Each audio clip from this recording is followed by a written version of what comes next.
You're listening to Rabbi Aryeh Wolbe of Torch in Houston, Texas. This is the Everyday Judaism Podcast. All right, welcome back, everybody. Welcome to the Everyday Judaism Podcast. Today we're going to study the laws of Sukkah. The laws of the Sukkah. It's an amazing opportunity that we have now. The days between Yom Kippur and Sukkot are considered like free days. Free days. Our sages tell us is an amazing thing. If you look in the Torah, it says that Sukkot is called Yom HaRishon, the first day. The first day of what? What do you mean? The first day after Yom Kippur? Well, the 4 days between Yom Kippur and Sukkot are days of preparation. So we're too busy to do any sins. We're too busy building our sukkah and selecting our four species. So we're busy. We're busy doing things and cooking food, of course. But then we have Sukkot. Sukkot is the first day. Our sages tell us it's the first day that we really have time to do sin. So it's a really special time to prepare ourselves to not do sin, to get into the mode of being busy. And of course, our sages teach us that one who is busy averts sin. It says that a person who's bored brings upon himself sin. A bored person, boredom, brings upon a person sin. Hashiamim mevi lidei avera. So our great opportunity that we have to be aware of this, as our sages teach us, to be aware of keeping ourselves busy. What greater way to keep ourselves busy than to study Torah and to be busy with the mitzvahs, with the commandments that Hashem guides us with in His beautiful Torah of exactly how we conduct our lives. So one of the great mitzvahs that are taught to us in Leviticus is building a sukkah, living in our sukkah. Unique to the festival of Sukkot are the mitzvahs of dwelling in the sukkah, the festival hut, and the taking of the four species. The laws of dwelling in the sukkah are set forth in Siman 135, followed by two Simanim focusing on the laws of the four species. In this Siman, however, Kitzur discusses the laws of building the sukkah. The Torah commands, "B'sukkos teishvu shivas yomim." In sukkahs you shall dwell for a 7-day period. And the sukkah is this hut that we live outside of our home, as we have here in our magnificent torch center right outside. We have already a sukkah built. We have the schach on top. It's really magnificent. As Kitzur will elaborate below, one must dwell in the sukkah during the festival just as he would dwell in his house. The sukkah must be constructed following halachic guidelines. There are two basic components of the sukkah. The schach, which is the covering, which gives the sukkah its name, as Rashi says in Sukkah al Shem HaSchach, that serves as the roof of the sukkah and the walls. These halachic guidelines form the basis of this siman. So there's two components. The schach, which is the roof, so to speak, of the sukkah, which has to be something that grows from the ground, and something that's not attached to the ground. Number two is that it needs to have 2.5 walls minimum. It can have 4 walls. It's fine. It needs to have at least 2.5. Our sages tell us because Hashem, after Yom Kippur, is hugging us. Just like a hug, as you see a hug, you have 1 wall, 2 wall, and a half. This is Hashem's hug. Hashem is saying, come, I want to hug you. Let's get close. Let's get close to one another. This is Hashem's hug. Hashem hugs us in the sukkah. So here we begin halacha number 1 in Siman 134 in the Kitzur Shulchan Aruch. Mitzvah livnos hasukkah miyad b'yom shel achar Yom Kippurim. It is a mitzvah to build one's sukkah immediately on the day following Yom Kippur. Va'afilu hu erev Shabbos. Even like this year, where Yom Kippur ended on Thursday night, and Friday is the day after Yom Kippur. Even erev Shabbos on Friday, it's a mitzvah to prepare to build the sukkah right after Yom Kippur. Mitzvah abal yoda al ta'ach mitzenu. And we know the famous rule in the Talmud: when a mitzvah comes to your hand, don't let it sour. Don't let it delay in its performance. And it is proper to choose a clean place to set up the sukkah in it. Mitzvah, clean place meaning if you have like a nice clean area of your driveway, but it shouldn't be on mud, it shouldn't be in a grassy area that's going to be not pleasant for you to be in during the holiday of Sukkot. Mitzvah al kol adam sheyasuk be'atzmo ba'asiyas hasukkah u'ba'anochas haschach. It is a mitzvah for every person to personally engage in constructing the sukkah and laying down the schach, the covering. And even if a person is a very dignified, honorable person, I should stand up on the ladder and build my sukkah? Yes, it's a mitzvah to personally be engaged in the construction of the sukkah. In fact, in principle, it would be proper to recite Shehechiyanu, the beautiful prayer of Shehechiyanu, beautiful blessing of Shehechiyanu on the act of building the sukkah, since building the sukkah itself is a mitzvah requirement. But we rely on the Shehechiyanu that we recite at the Kiddush on the first night of Sukkot. And one should strive to beautify the sukkah.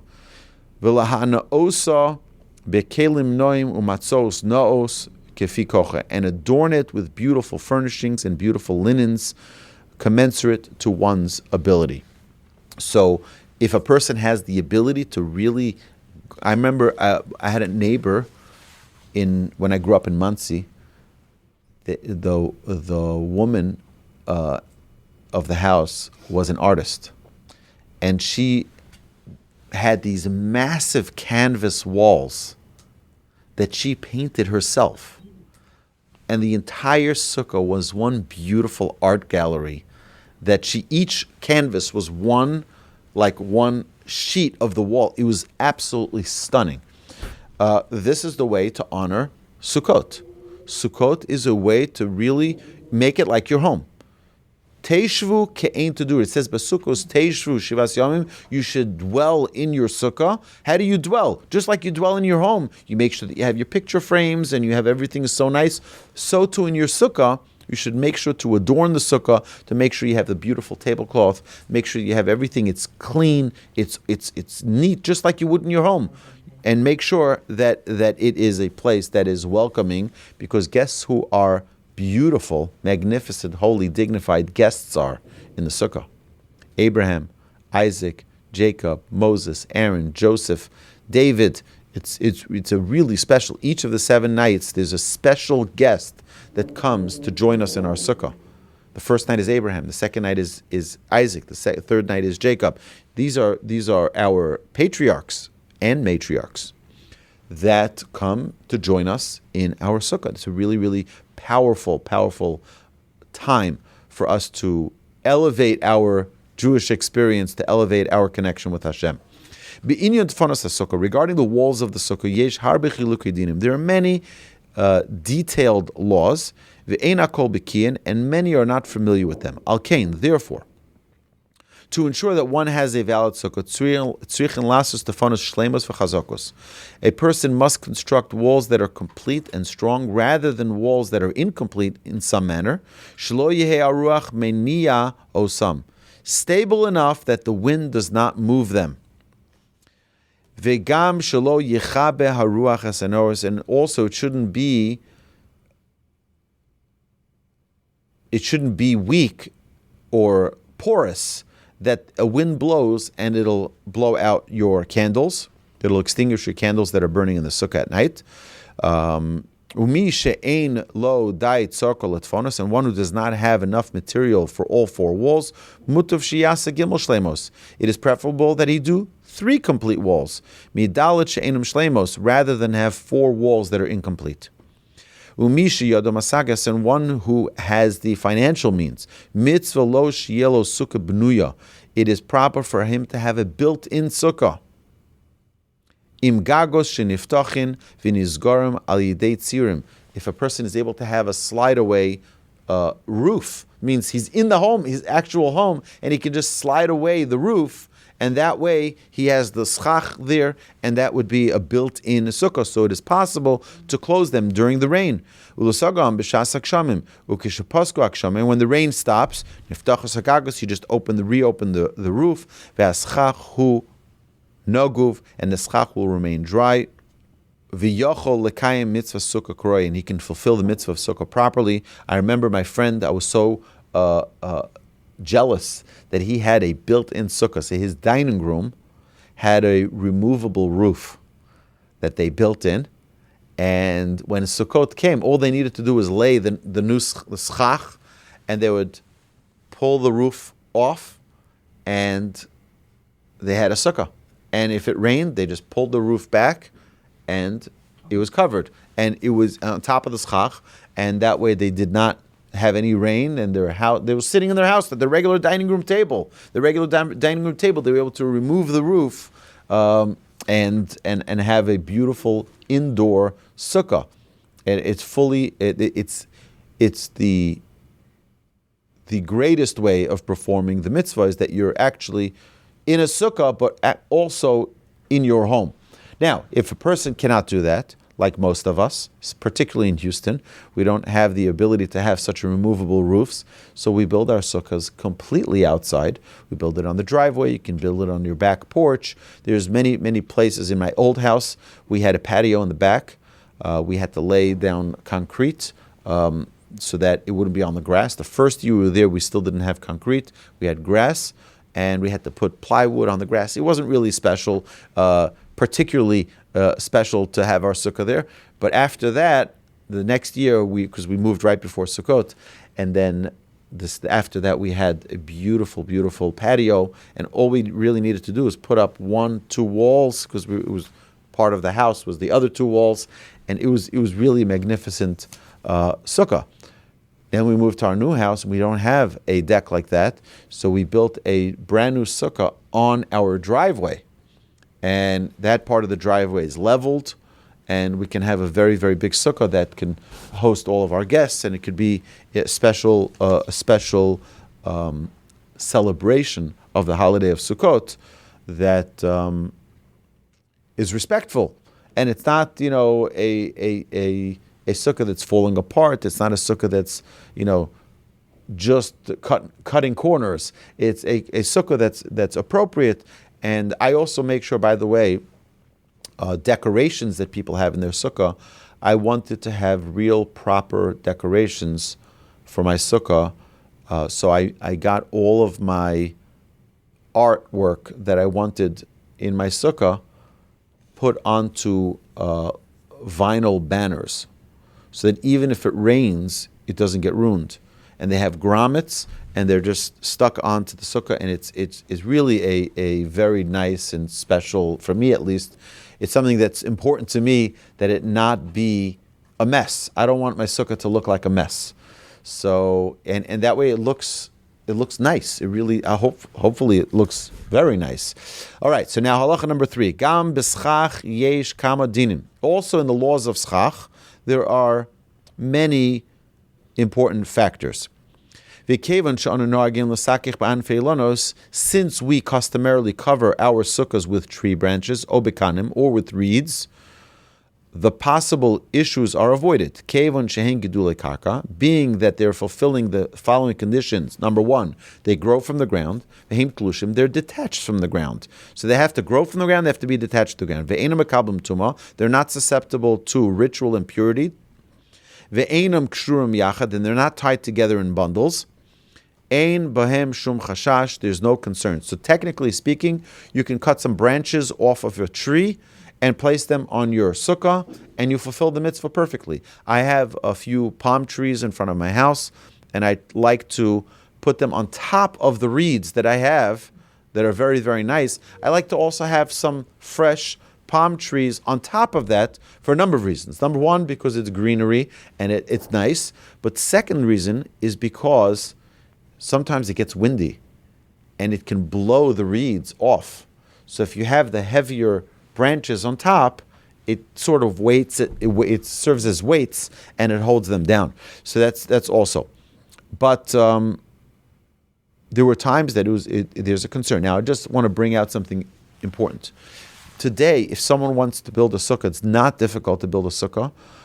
You need walls.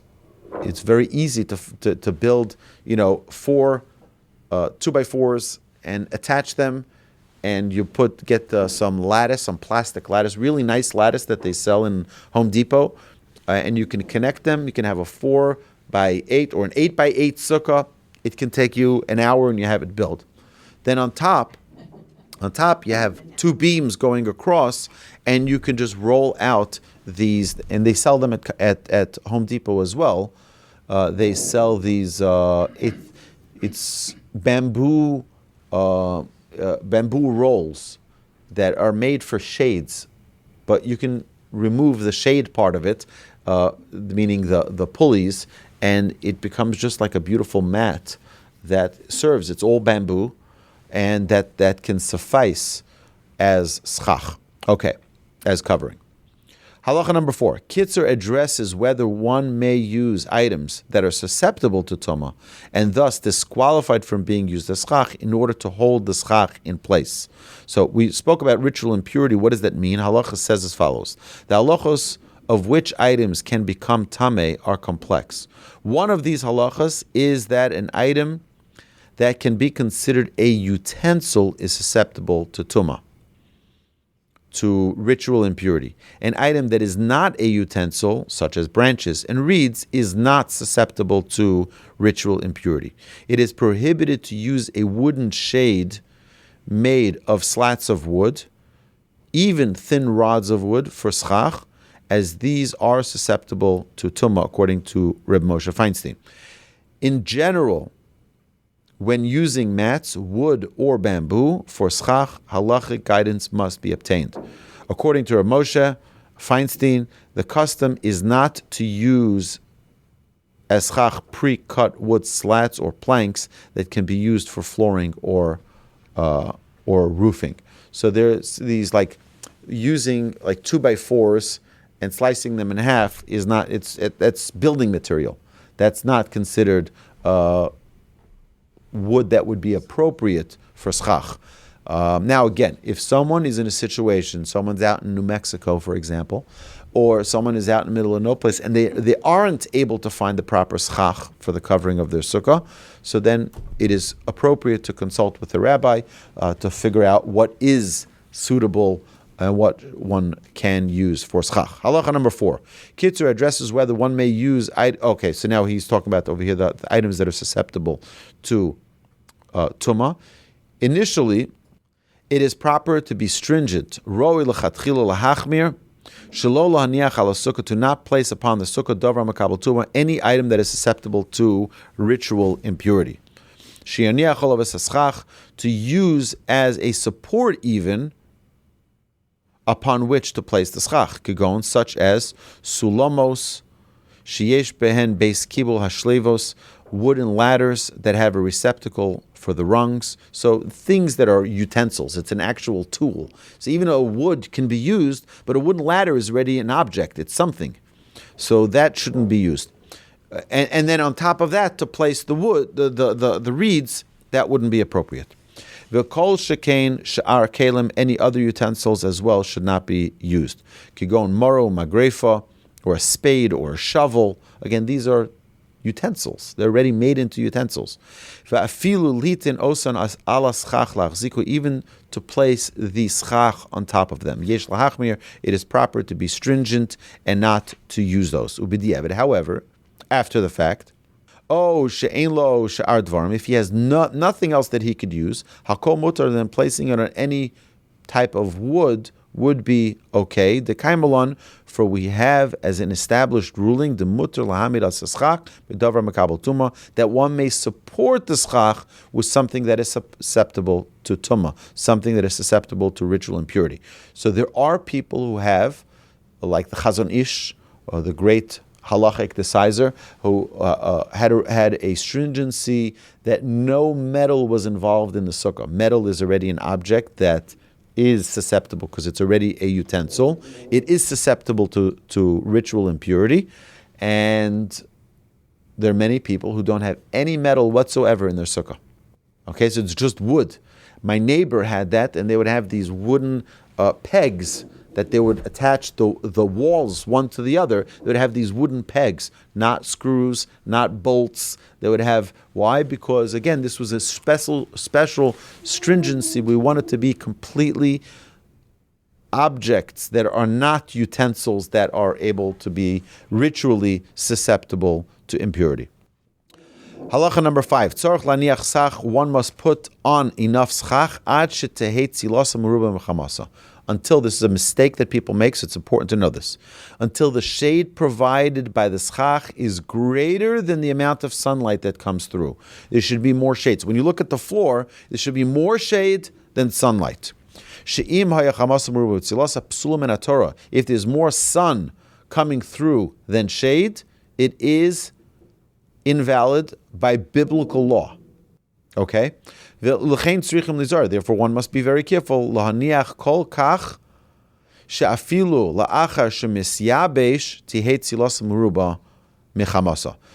even if the schach got wet or is freshly cut, branches, when they dry out, they shrivel up, they should still be enough shade, more shade than sunlight. Okay, so it's very easy to really tell if you roll out those reeds or whatever it is that you put as your schach, and you look on a sunny day, you look at the floor of the sukkah and you see more sun than shade, you need to put more schach. Okay, that's the general rule. Now, people talk all the time. You have to be able to see the moon. You don't have to be able to see the moon. You don't have to be able to see the moon. Now, what the idea is that you shouldn't have such a thick layer that you can't. Okay? Gam tzrichim lehizar. Listen to here, because a person has to be very careful that there should not be in one location avir gimel tfachim. Shelo yeh b'makom echad avir gimel tfachim. There shouldn't be ear space of 3 tfachim, which is 3 hands breadth, where there's no schach there. Initially, when putting down the schach, there should be ear space between the schach, enough that you can see the stars. Nevertheless, if the schach was thick, if you're not able to see the sun, the stars, if you're not able to see the moon, it's still kosher. Avol im hoisem uve kol kach, if it was so thick, shafilu im yordim kshamim harbe, einem yordim lesocha, if it was so thick that if it rained, it won't be able to get through, then it's not kosher. In such a case, the sukkah is like a roofed house. Im kein havi kein bayis upsula, and it's invalid. So it has to be temporary. You can't be like you have a full roof on right, so you're inside. A sukkah, halacha number 6, a sukkah must have at least 3 walls. If there is a strip of invalid schach, such as something that did not grow from the ground, so if there's invalid schach for 4 tfachim space, 4 tfachim is about 16 inches. Okay, about 16 inches. Wide. On the sukkah that has 3 walls, it can split the sukkah into 2 and cause it to be half the sukkah. So a person has to be careful about that. And this, if we learn that if that strip of invalid schach is located at the edge of the sukkah near the wall, it does not form a separation between the wall and the sukkah, as long as the strip of invalid schach is not 4 amos. So let me explain to you what's going on here. There is something called an invisible wall, or an invisible... so let me give you an example.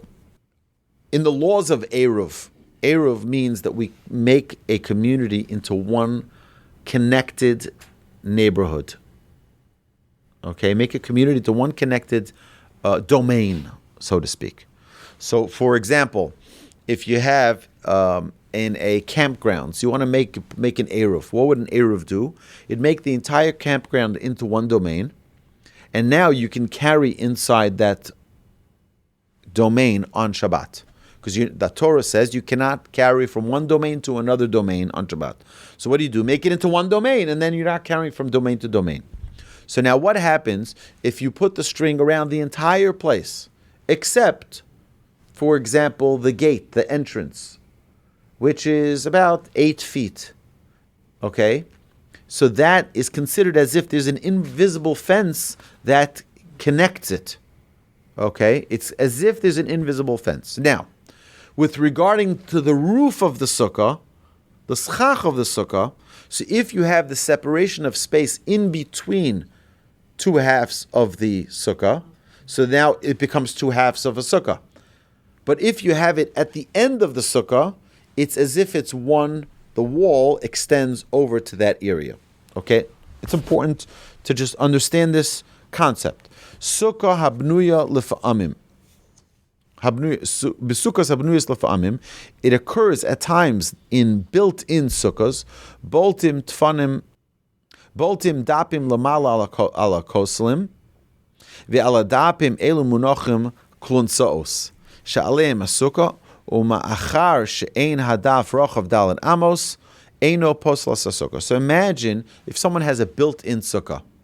Does the schach go to the ends of the wall? No. So there's like a little, you have like a little bit of a space so that you can have a beam to hold up the schach or something like that, right? So now the schach doesn't go to the end of the wall. So it's fine. You just don't sit underneath that part, right? But you sit underneath the actual schach. You don't want the schach to fall, right? So it needs to be a support for it. And as long as the width is not 4 amas, 4 amas is about 8 feet from the wall.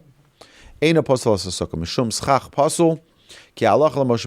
is a law, an oral law that was given to Moses at Mount Sinai, that the amount of space that makes it into a separate domain or a separate housing is 4 amos, which is about 8 feet. Raminu dofen akuma, we say that it's a bent wall. Perush shenechshavas aladofen v'chashvinon lei, and it is considered as if ki'ilu adofen nisakem sham lamala. It's as if the wall bent in, and up to 8 feet would be okay. More than 8 feet is already not a kosher sukkah. Do you understand what I'm saying? So if you have the space where the sukkah is, which is more than 8 feet away from the wall, and meaning it doesn't have its independent walls, it's relying on the walls of the house or the walls of another structure. If it's more than 8 feet away, it becomes a separate domain. Kilu dofen nisakim sham lamala, elo she'ein yoshvin ve'ein yeshenin sham tachas hadaf, kisham ein lo din sukkah. Okay, so in that side area, it's not considered a sukkah. Va'afilu ein rochav elo dalet tvachim. If it's a smaller space, aval yeser hasukkah kshero. Ach im munachim etzel hadofen dapim berochav dalet amos yoser ze nikro schach pasul. That area is considered invalid schach. V'posel is called sukkah and invalidates the rest of the sukkah. Makol makom. However, im eino kein ela betzad echad kimo shederach hu b'ktzas sukkos bnuyos sheosin ktzas tikra mitzad echad. K'dei lefanos l'sham. I'm going to explain everything in a second. Es hakelim tekef bas cholas kshamim ze eno mazik v'kevon she'eno ela mitzad echad harei yesh kan od gimel tfanos ksheros. So if you want to just summarize this very, very simply. If a person has a regular sukkah that has 4 walls, they have nothing to worry about, like the hangover of the roof, for example, which would invalidate that part of the sukkah. You don't have anything to worry about. You have 3 other walls. It's fine. But what happens if you only have 2.5, and one of those 2.5 are covered by the roof? So you're invalidating one of your walls. That's a problem. But if that space is not 4 feet away from the wall, then it's considered as one of the walls. But you don't sit or sleep under that portion which is covered by the roof. That's it. Not so difficult. Okay? We're good? Everyone good? Marilyn, you're the one I'm concerned about. You good? Yeah. Okay, good. I'm thinking about the sukkah outside. Okay, the sukkah outside is perfect. It's perfect because that has 3 full walls, and that's it you need. Now, I'll give you a great example. One second. Let me share with you. It's a great example because if you go outside, you'll notice that there's a roof, a little roof that covers. So if you leave the torch center, you don't get rained on if it's raining. So you have that roof, and then you have about 2 feet till the sukkah roof begins, maybe 3 feet, right? So technically speaking, the wall is considered like a curved wall or a bent wall all the way till the sukkah. So if they only had 2 walls there, it serves as the third wall perfectly. Halachically, this would be, but you don't sit under that part.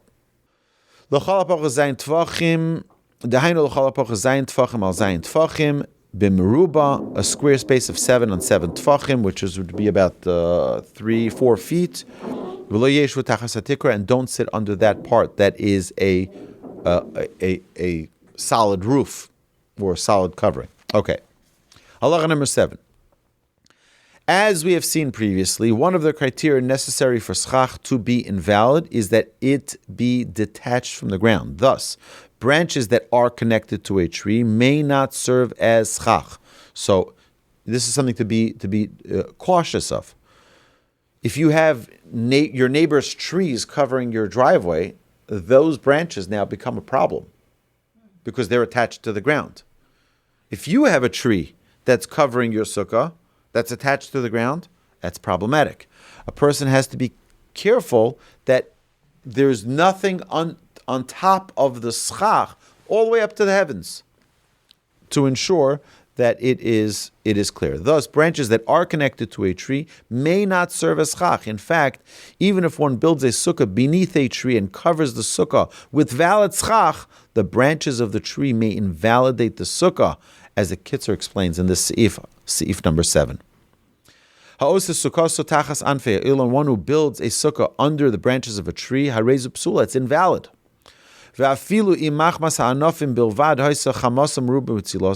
This holds true even if the tree branches alone, with the tree branches alone, the sunlight in the sukkah would be more than the shade. And thus, now, the schach, the shade that comes from that, and the schach, now I'm majority covered from the sun. Still, you cannot use that shade because it's from a tree that's attached to the ground. It has to be something that's not attached to the ground. With the schach that he placed upon the walls, that he made the sukkah have the requisite shade, nevertheless would be invalid. Vafilu im yiktzotz achar kach anfei ilon, even if after putting the schach he would cut off the tree branches hanging over the schach, nevertheless the sukkah is invalid. Chag hasukos tasa lecha, the festival of Sukkos you shall make for yourselves. V'darshinon tasa v'lomena, also you shall make the sukkah. We expound from this verse that you shall make for yourself a sukkah. The festival of Sukkot means you shall make it, not that is already made. And because those branches are already made, they're already standing there, it is considered that it is pre-made. You have to put it there onto your sukkah. L'chein, therefore, after a person cut off the branches hanging over his sukkah,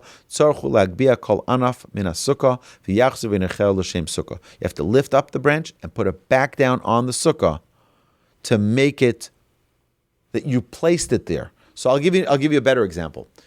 A sukkah. What's if I decide that I'm going to keep my sukkah up the whole year? I like to have a nice little canopy, a place to park my car. So I'm going to leave the reeds there. I don't mind if my car gets a little wet, and I'm going to move the walls, and I'll park my car under it. It's going to be my nice little canopy. Next year, is that a valid sukkah? No, because it has to be built for Sukkot. So what do? You got to lift up the schach, put it back down. Now it becomes a sukkah. Meaning, I now replaced it for the sake of the sukkah. Okay? So if you have the branches of the tree that were hanging over, they're sitting there on top of your sukkah, and then I say, you know what? Let me just cut off the branch and just leave it there. No. You have to now lift it and place it back. It's not enough that you disconnected it from the ground and then you severed it from its roots. You have to actually replace it on top of the sukkah. And this is a verse from the Torah that teaches us, Chag HaSukkos Ta'aseh Lecha, the verse in Deuteronomy 16, verse 13, that says you shall make a sukkah, not it should be made for you already. Okay? No. So we actually, for many years, we did a workshop at Home Depot teaching people how to build a sukkah. And you'd be able to come and maybe we should do it again. But it was a very nice, they had one of the old phrases, the trademarks of Home Depot was, you can do it, we can help. Right? That was their thing. And that was our tagline for building the sukkah. You could build the sukkah, we will help. Right, and that's the idea. But it's not a difficult thing. If anybody wants a sukkah built, there's someone in our community, a very righteous, special man who loves the mitzvah of sukkah, and he will come to your house and he'll build your sukkah. Won't charge you a dime. He wants to partake in the mitzvah of sukkah that you will observe, and he will build it for free for you. So if you let me know after class, I will happily give you his phone number. You tell him, I would love to have a little sukkah built for me, and he will come to your house with great joy, with the biggest smile on his face, that he has the opportunity to partake in your sukkah. So take me up on it after class. Please reach out to me, and I will happily share that information with you. Okay. A person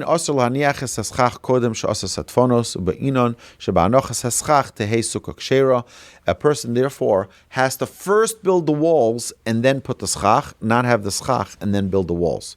Because you have to make it into a sukkah. Why did we say it's called a sukkah? Because of the schach. It's the same root word. You put the schach, that makes it a sukkah. You first have to have the valid walls to place the schach on and not vice versa. Halacha number 8. V'chein sukkah. You have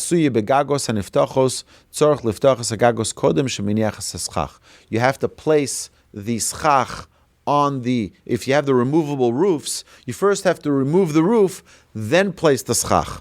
Soger es hagag v'chozer uposech. Eino mazik tahavi ki'ilu pores oleo sadin v'chozer v'notlo. So if a person has a removable roof, you have to open it up so it's open to the heavens. Place your schach down, then you can close it again. And you can open it if it rains or something like that. Person has to ensure that at the entrance, the beginning of the holiday, that a person has the roof wide open. Okay, so when holiday comes in, you have your sukkah is ready to go.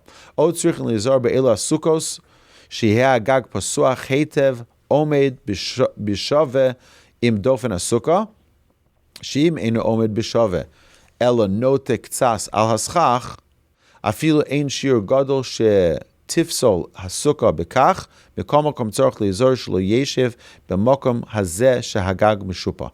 So a person has to be careful not to sit in the area beneath where the roof is leaning over the schach.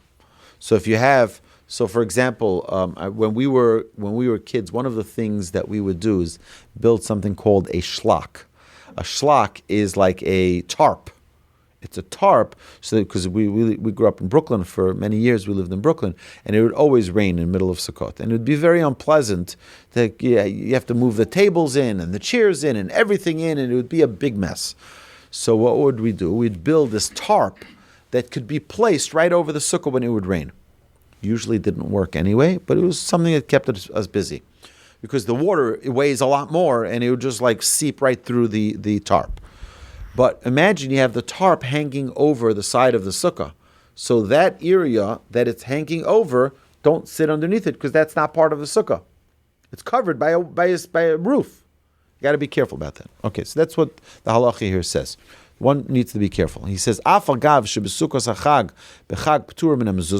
he says, even though the sukkah made for the festival of Sukkot is exempt from mezuzah, since mikomokom elu sukkos abnuyos shemishtamshim bohem kol hashana v'nischayv mezuzah gam b'chag lo nifteru So if someone has a permanent sukkah, meaning they just remove the roof, they have to have a mezuzah to go into that, into that because it's part of their permanent house. But to a temporary dwelling, like our sukkah that we build outside, most people do that today, you don't need to have a mezuzah installed on that sukkah. Yotzim b'sukkah she'ula, ava lo b'sukkah gzula. One fulfills a mitzvah of sukkah by a borrowed sukkah. So you go to the synagogue sukkah, you go to a neighbor's sukkah, that's fine. But you cannot steal a sukkah. You do not fulfill the mitzvah by stealing your neighbor's sukkah. That would not be appropriate, and the halacha here makes it very clear that you do not fulfill your mitzvah by stealing your neighbor's sukkah. Therefore, a person has to be careful not to construct a sukkah in a public domain because you're stealing from people's walkway. You're stealing from people's domain. It's the public domain.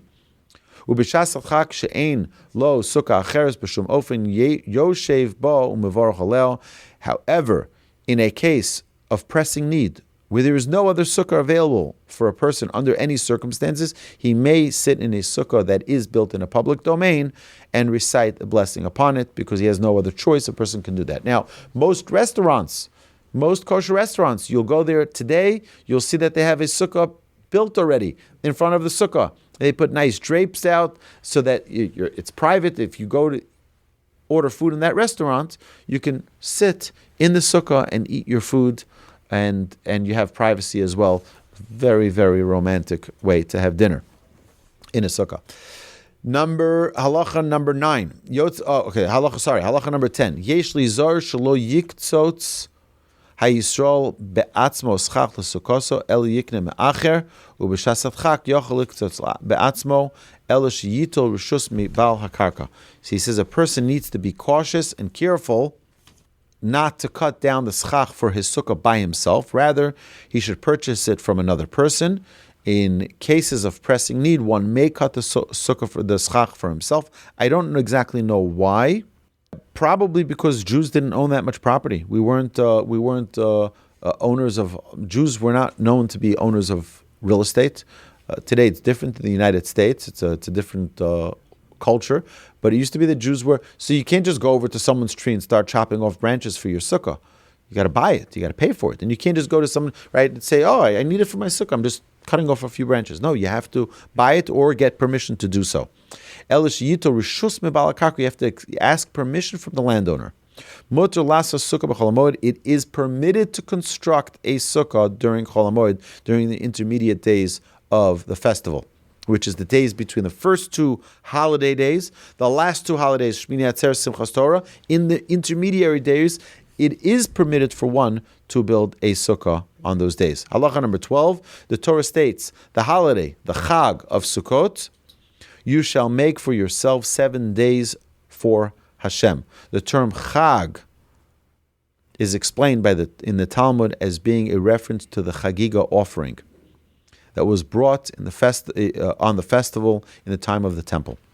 This indicates that just as the animal designated for the Chagiga offering becomes prohibited for mundane use, so too the sukkah has the name of Hashem attached to it and is designated for the mitzvah of the 7 days, and therefore it can't be used for other things. Atzei HaSukkah, the pieces of wood used for the construction of the sukkah, bein mehatfanos, bein mehaschach, osar b'hanor, you cannot benefit from the walls or the schach till after Simchas Torah, ad la'achar Simchas Torah, till after the end of the holiday. Kevon shehuktzul mitzvah, because they're designated for a mitzvah. So you can't now use that wall for something else during the holiday, because they're already designated. Even to take a toothpick out of a splinter of the wood from your wall to use it as a toothpick, you can't do that. Why? Because the wall already is designated for a mitzvah, for the mitzvah of Sukkah. So till after the holiday of Sukkot, you cannot use it for any other purpose. Even if they fell down, there was a strong wind, and it knocked down the walls. Oh, let me just use it, repurpose my 2x4s to build myself a shed. No, you can't do that till after the holiday. V'lo mahani behu tanai, and it doesn't help stipulating a condition before the holiday. Well, if I want to use it for another purpose, I can use it. No, it's already designated for a mitzvah, and therefore it needs to run its full course of the mitzvah, which is just 7 days. If Simchas Torah falls on Friday, Asur Gam Shabbos, then also on Shabbos it would be forbidden to use any of the walls or schach for any other purpose. Lachein, v'chein, likewise, Noi Sukkah Asur Mahana, the ornaments, the things, the decorations that are hung in a sukkah are forbidden for benefit. Afilu naflu, even if they fell down. V'chein she'asur b'hana, they are forbidden for benefit. You can't sell them during the holiday. You can't touch them even during the intermediary days, even though they're weekdays, so to speak, but they're considered intermediary days, chol hamoed, and you're not supposed to mess with them. L'chein b'Shabbos of Yom Tov asur metiltum, you're not allowed to move them. Mishum muktzeh, it's something which is designated for the holiday, and therefore it's holy. You don't touch the schach, you don't touch the decorations during the entire 7 days of the holiday. Nevertheless, if someone hangs, and many people do this, they hang a beautiful esrog in the sukkah as part of the decorations. You are allowed to smell it, since it is not set apart from use with regard to smelling it. So you can't now take it off and say, oh, I want to use this for shaking my lulav and esrog. I'm going to use this citron, this esrog that I hung as a decoration. I want to use it now for a different purpose. You can't. Because once it's designated for decoration, it needs to stay as such during the entire holiday. This is a challenge. Sometimes people hang things as decorations and they fall and they want to fix it during the intermediary days. According to the halacha, it is prohibited to do so because it is what it is. Leave it. Just like on Shabbos we wouldn't repair it, we don't repair it during the holiday of Sukkot. Yeah, you can. Well, I don't know. I have to see. I have to look into that. If you can pick it up from the floor, even if it's a desecration of it, then maybe. But Uvnoi hatoli b'schach, regarding the ornaments that are hanging in the schach, noagim sha'afilu t'nai lo mahani, it is accepted custom that even an express stipulation is not effective to permit benefiting from it. Avol b'noi hatoli b'tfonis mahani t'nai. However, with regard to the ornaments that are hanging on the walls, a stipulation is effective. V'hasdinim hamitzuyorim, regarding embroidered linen, that are hung in the sukkah as ornaments, it is customary to move them, to remove them that they not get damaged from the rain. Even if one did not explicitly stipulate before the holiday that he wants to set them aside for mitzvah, presumably he hung them initially with this stipulation in mind. Nevertheless, tov lahasnos tchila beferush dehainu kodem ben hashmashos harishon yamod sham v'yomar ani masne she'ehei mutar lechol v'lishtamesh b'noi sukkah zo matai she'ertze. He says what a person can do is make a stipulation before the holiday that I'm putting up these decorations and I'm allowing myself in the holiday, not during the 2 days, but during the intermediary days, to adjust them, to move them, to change them, to get rid of them. So in that case, you would be able, if they fell down during the intermediary days, but during the actual days of the holiday, because again, there's 2 days in the beginning, 4 days in between, and then 2 days at the end that block off the whole holiday of Sukkot. During the intermediary days, one would be able to move them if he makes that precondition. Regarding the ornaments, the decorations of the sukkah, a person needs to be cautious. Asher bedato litlo bisoch Yom Tov, that he intends to remove them on Yom Tov. Shalol lekasher bekesher, to make sure not to have them knotted, because it's forbidden to untie a knot.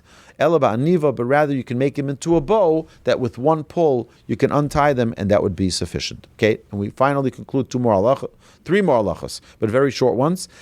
Halacha number 13. Gam la'achar hachag, also after the festival, kishesasar Esa sukkah, when a person disassembles the sukkah, lo yifsala eitzim, a person shouldn't step on the boards because these boards are used for mitzvahs. A person should use them for degrading purposes. Mishum de tashmishe mitzvah ninu, because anything that is used for a mitzvah needs to be preserved with dignity, just like tzitzis. Imagine tzitzis, right? So tzitzis are used on all four-cornered garments. A person has these fringes, but let's say now they become invalid for whatever reason. They get torn. You're not allowed to throw them in the garbage. You wrap them up, you bury them because they were used for a mitzvah. The garment as well. Gam la'achar chag, so also after the holiday, something that is used for the sukkah shouldn't just be discarded, with disrespect and without a dignified, proper way. Also, lachakok pasuk b'sukkos teishvu o shar pasuk al dlas v'kayotzebo. It is forbidden to engrave the verse "In sukkahs you shall dwell," or any other verse upon a gourd or the like, l'noi sukkah, on an ornament for decoration in the sukkah. Mishum diyava achakach l'dei bizayon, because it's food. And food shouldn't be used as decorations to carve out a verse, right? Because then what's going to happen? That food is going to become disgusting, and it's going to get repugnant. It's going to smell. It's not going to look nice, and it's going to rot and be discarded. The ode, it is forbidden the asu lichtav pasuk shelo tzorach, and also it's forbidden to write a verse of the Torah unnecessarily. And finally, halacha number, that's just a general rule. A person shouldn't make one of the things that I'm very, very, very cautious about with my children as well is not to throw food. Food is a gift from Hashem for us to satiate our hunger and to feed our bodies and our soul. It's not something that should be thrown around. Food fights, I am like, it's something very intolerant about. I hate when people throw food, right? It's one thing, okay, you're not finishing the food, discarding it in a dignified way. A person has to be careful about throwing out bread altogether. It's something which a person has to be very, very careful about.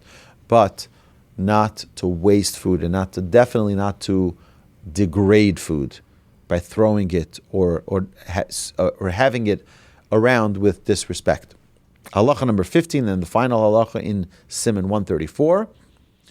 Erev Sukkos la'achar chatzos, on Erev Sukkos, the day before Sukkos, which this year will be on Monday, tomorrow, after midday, lo yochal pas, a person should not eat bread.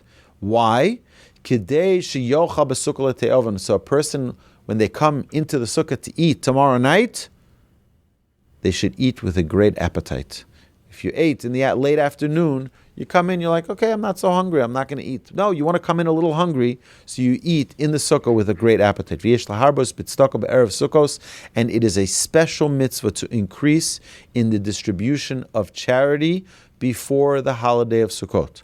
To increase in charity, you can go to torchweb.org and make a donation. It is always appreciated. But a person should find a way before the holiday to give charity.